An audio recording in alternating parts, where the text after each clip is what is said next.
తెలంగాణలో ఇంటర్మీడియట్ విద్యార్థులకు big alert. First second year ఫలితాలు విడుదలయ్యాయి. ఈ ఏడాది ఇంటర్ పరీక్షలకు మొత్తం 9.97 లక్షల మంది విద్యార్థులు హాజరయ్యారు. వీరిలో ఇంటర్ ఫస్ట్ ఇయర్ లో 66.80% ఉత్తీర్ణత అవగా సెకండ్ ఇయర్ లో 71.37% ఉత్తీర్ణత నమోదైంది. అలాగే ఫస్ట్ ఇయర్ లో బాలికల ఉత్తీర్ణత 73.83%గా, బాలుర ఉత్తీర్ణత 57.83%గా ఉండగా సెకండ్ ఇయర్ లో బాలికల ఉత్తీర్ణత 73.83% కాగా, బాలుర ఉత్తీర్ణత 57.83%గా ఉంది. ఈసారి కూడా ఇంటర్ ఫలితాలు బాలికలు సత్తా చాటారు.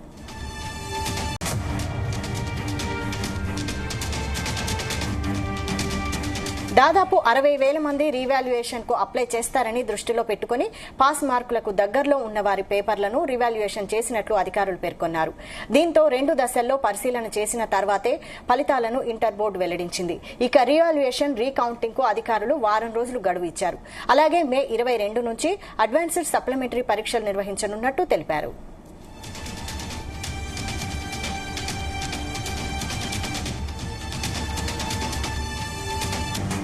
ఇదే అంశానికి సంబంధించి పూర్తి అప్డేట్స్ మా ప్రతినిధి సతీష్ అందిస్తారు. సతీష్.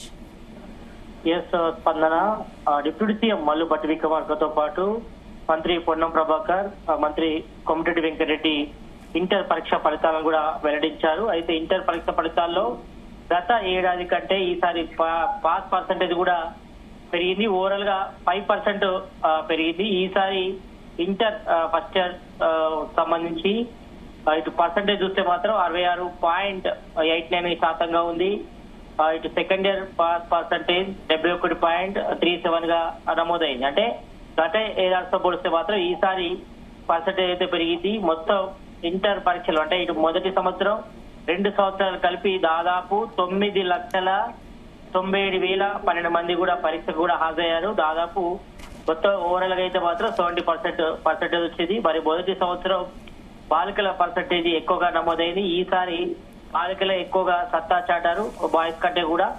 ఈసారి ఇంటర్ మొదటి సంవత్సరంలో 73.83% ఈసారి బాలికల పర్సెంటేజ్ కూడా నమోదైంది. ఇక బాయ్స్ పర్సెంటేజ్ విషయానికి వస్తే మాత్రం 57.83% నమోదైంది. ఇక ఇంటర్ సెకండ్ ఇయర్ బాలికల పర్సెంటేజ్ చూస్తే మాత్రం లాస్ట్ ఇయర్ కి ఈసారికి చాలా వరకు కూడా పెరిగింది. 74.23% ఈసారి రిజల్ట్ వచ్చింది. ఇక సెకండ్ ఇయర్ బాయ్స్ పర్సెంటేజ్ 57.23% నమోదైంది. ఓవరాల్ మాత్రం ఇటు బాయ్స్ కంటే ఈసారి అమ్మాయిలే సత్తా చాటారని చెప్పుకోవచ్చు. ఇక ఇంటర్ ఫస్ట్ ఇయర్ ఫలితాల్లో మాత్రం మేడ్చల్ జిల్లా మొదటి స్థానంలో నిలిచింది. 77.2% మేడ్చల్ జిల్లా ఫస్ట్ స్థానంలో ఉంది. ఇక సెకండ్ ప్లేస్ లో రంగారెడ్డి జిల్లా 76.36% నమోదైంది. థర్డ్ ప్లేస్ లో కొమరంభీం ఆసిఫాబాద్ జిల్లా 70.52% నమోదైంది. ఈసారి మహబూబాబాద్ జిల్లా లాస్ట్ ప్లేస్ లో కూడా నిలిచింది ఈ పరీక్ష ఫలితాల్లో. అంటే ఓవరాల్ గా ఇటు ఇంటర్ పరీక్ష ఫలితాలకు సంబంధించి మహబూబాబాద్ జిల్లాలో 49.25% నమోదైంది. ఇక ఇంటర్ సెకండ్ ఇయర్ పరీక్ష ఫలితాల్లో ములుగు జిల్లా టాప్ ప్లేస్ ఈసారి స్థానం దక్కించుకోని చెప్పుకోవచ్చు.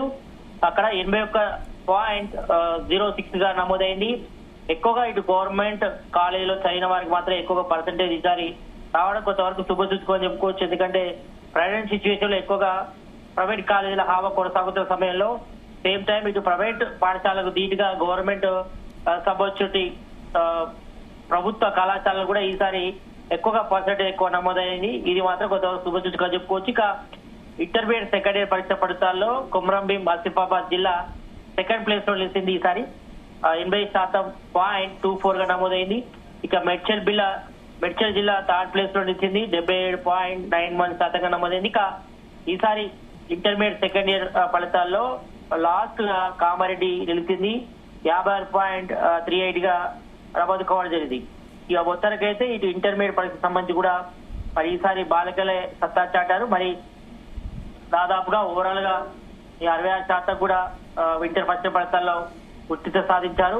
అంటే దాదాపు ఇక దీనికి సంబంధించి కూడా 34% మంది కూడా ఫెయిల్ అయ్యారు చాలా వరకు ఇంటర్ ఫస్ట్ ఇయర్ ఫలితాలు. ఇక సెకండ్ ఇయర్ లో 71% అంటే 29% మంది కూడా ఫెయిల్ కావడం జరిగింది. కాబట్టి మరి వీరికి మరోసారి అవకాశం ఇస్తున్నారు. ఇటు సప్లిమెంటరీ ఎగ్జామ్స్ కూడా మరి వచ్చే నెల 22న కూడా చేసేది కూడా ఇటు చర్యలు కూడా చేపడుతుంది ఇంటర్ బోర్డు కూడా. ఇక మరి దాదాపు 60,000 మంది రివాల్యుయేషన్ కూడా అప్లై చేస్తున్నట్టుగా దృష్టిలో పెట్టుకొని మరి పాస్ మార్కులకు దగ్గరలో ఉన్న వారి పేపర్లు కూడా రివాల్యుయేషన్ చేసినట్టు కూడా అధికారులు కూడా కొద్దిసేపటికే చెప్పారు. మరి దీంతో 2 దశల్లో పరిశీలన చేసిన తర్వాతనే ఫలితాలు కూడా ఇంటర్ బోర్డు వెల్లడించింది. అంటే వీళ్ళ పాస్ మార్కు దగ్గరలోకి వచ్చిన వారికి కూడా వాళ్ళ వారికి పేపర్లు కూడా మళ్ళీసారి చెక్ చేసిన తర్వాతనే 1-2 సార్లు చేసిన తర్వాతనే వాళ్ళకి మార్కులు ఇవ్వడం జరిగింది. ఎందుకంటే వాళ్ళు మళ్ళీ రివాల్యుయేషన్ కూడా కోరుకునే అవకాశం ఉంటుంది కాబట్టి. మరోవైపు కొంతమంది మార్కులు తగ్గిన వారు వాళ్ళకు ఎక్కువ మార్కులు వస్తాయని భావించిన వారు కూడా రివాల్యుయేషన్ కి అప్లై చేసుకునే అవకాశం ఉంటుంది కాబట్టి మరి వాళ్ళ పేపర్ కూడా చాలా పగటిబద్ది కూడా రివాల్యుయేషన్ చేసినట్టు కూడా తెలుస్తా ఉంది. ఇక మరోవైపు ఇక రీకౌంటింగ్ అధికారులు కూడా 1 రోజులు గడువు కూడా ఇచ్చారు. ఈ 1 వీక్ లో అంటే రేపటి నుంచి 1 వీక్ వరకు కూడా రీకౌంటింగ్ కి ఆప్షన్ కూడా ఇచ్చారు. వాళ్ళు డబ్బులు కట్టి వాళ్ళు రివాల్యుయేషన్ చేసుకోవచ్చు, రీకౌంటింగ్ కూడా చేసుకోవచ్చు. ఎవరైనా తక్కువ మార్కులు వచ్చినట్టు భావిస్తే మరి వాళ్ళు మళ్ళీ రికౌంటింగ్ చేసుకోవచ్చు పేపర్స్ కూడా. అలాగే మే 22 నుంచి కూడా అడ్వాన్స్ సప్లిమెంటరీ పరీక్షలు కూడా నిర్వహించినట్టు చెప్పారు. అంటే 1 మంత్ కూడా గ్యాప్ ఉంది కాబట్టి ఈ 1 మంత్ లో కూడా ఎవరైతే ఇంటర్ ఫస్ట్ ఇయర్ కానీ సెకండ్ ఇయర్ ఫలితాల్లో ఫెయిల్ అయిన వాళ్ళు ఉంటారో వాళ్ళందరూ కూడా ఈ సప్లిమెంటరీ పరీక్షలు కూడా మళ్ళీ రాసి పాస్ అయ్యడానికి కూడా ఒక అవకాశం ఉంటుంది. మరి వాళ్ళకు 1 మంత్ కూడా గ్యాప్ ఉంది కాబట్టి 1 మంత్ లో కూడా మళ్ళీ ప్రిపరేషన్ అయ్యి మరి వాళ్ళు కూడా మళ్ళా అడ్వాన్స్ సప్లిమెంటరీ రాసేది కూడా అవకాశం ఉంది కాబట్టి 1 మంత్ కూడా గ్యాప్ ఉంది కాబట్టి ఈ లోపు వాళ్ళు ఫీజు పేమెంట్ చేసుకొని మళ్ళీ పరీక్షలు కూడా సన్నద్ధమైంది కూడా సిద్ధంగా ఉన్నాయని కూడా చెప్పారు. మరి మొత్తానికైతే మాత్రం గత ఏడాదితో పోలిస్తే మాత్రం ఈసారి ఇంటర్ పరీక్ష ఫలితాల్లో మాత్రం కొంతవరకు 5% మాత్రం పర్సెంటేజ్ అయితే పెరిగింది. ఇది మాత్రం కొంతవరకు శుభసూచకం అని చెప్పుకోవచ్చు. ఇక మరోవైపు ఇటు ఈసారి కూడా బాలికలదే సత్తా చాటారు. మరి బాలికలదే హావా అయితే కొనసాగుతుందని చెప్పుకోవచ్చు. మరి పరీక్షలో ఫెయిల్ అయిన వారు కానీ తక్కువ మార్కులు వచ్చిన వారు కానీ ఎవరు కూడా అదే పడాల్సిన అవసరం లేదు. ఎందుకంటే 1 మంత్ గ్యాప్ లో కూడా మళ్ళీ సప్లిమెంటరీ ఎగ్జామ్స్ ఉన్నాయి కాబట్టి మరి ఎవరు కూడా అధైర్యపడి మానసిక ఆందోళనకు గురై సూసైడ్ లాంటి కానీ లేకపోతే ఇంట్లో నుంచి పారిపోవడం కానీ వెళ్ళిపోవడం కానీ మాత్రం చేయొద్దని కూడా ఇప్పటికే ఇటు అధికారులు కూడా వాళ్ళ సూచనలు కూడా చెప్పడం జరిగింది కాబట్టి మరి ఎందుకంటే గతంలో కూడా ఇంటర్ లో ఫెయిల్ అయిన వాళ్ళు కానీ లేకపోతే మార్కులు తక్కువ వచ్చాయి కానీ మరి తల్లి కొట్టాడనో తల్లి తిప్పిందనో కొంతమంది విద్యార్థులు కూడా ఇంటర్మీడియట్ ఫస్ట్ ఇయర్ కానీ సెకండ్ ఇయర్ విద్యార్థులు కూడా ఆత్మహత్య చేసుకునే తగ్గట్లు కూడా గతంలో జరిగాయి కాబట్టి మరి ఈ నేపథ్యంలో మరి ఎవరు కూడా ఆత్మహత్య చేసుకోవాల్సిన అవసరం లేదు.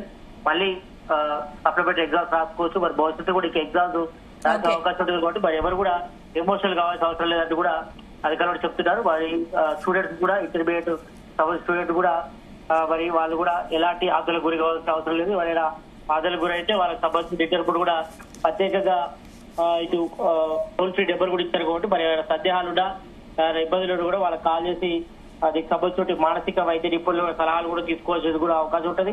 మరోవైపు ఇటు పేరెంట్స్ కూడా పిల్లల పట్ల కూడా కొంతవరకు జాగ్రత్త వివరించాలి. మరి కొంతమంది పిల్లలు కూడా వారి వ్యవహారాలపై కూడా కొంతవరకు కదలికలపై కూడా ఫోకస్ చేయాల్సిన అవసరం ఉంటుంది. ఎందుకంటే కొంతమంది ఇంటర్మీడియట్ ఫెయిల్ అయిన వారు కానీ మార్కులు తక్కువ వచ్చిన కూడా సూసైడ్ చేసుకునే అవకాశం ఉంటుంది కాబట్టి మరి పిల్లల కదలికల పట్ల తల్లిదండ్రులు కూడా కొద్దిగా జాగ్రత్తగా అవసరం అయితే కనిపిస్తుంది. స్పందన. Right, thank you Satish.